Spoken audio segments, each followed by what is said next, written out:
देहासोआव देग्लायबो गाखो हैलालाय नामा दामोनहा गाखो हैयाबा माथो गोदान बोसोरनि दुखु दाहाफोरखौ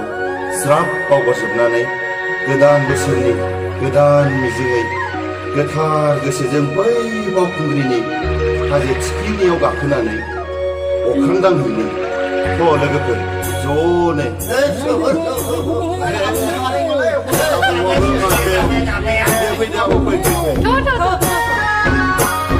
बोसोरनि गिबि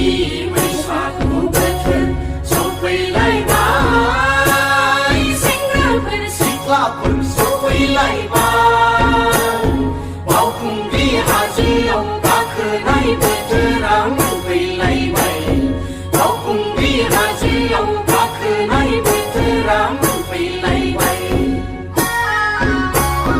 दुखु दाहाफोरखौ हामा हांसाफोरखौ जा बावगारनायनि समा फैबाय दुखु दाहाफोरखौ हामा हांसाफोरखौ जा बावगारनायनि समा फैबाय बोसोरनि गिबि बैसागु बोथोर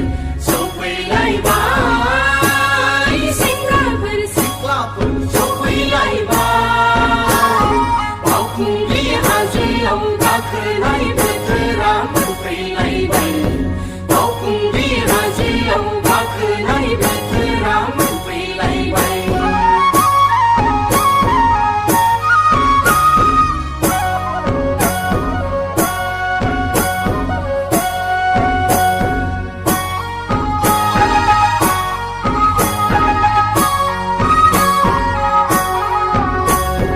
औवा बिजौनि थिरिरिउ थिरिरिउ सिफुंजों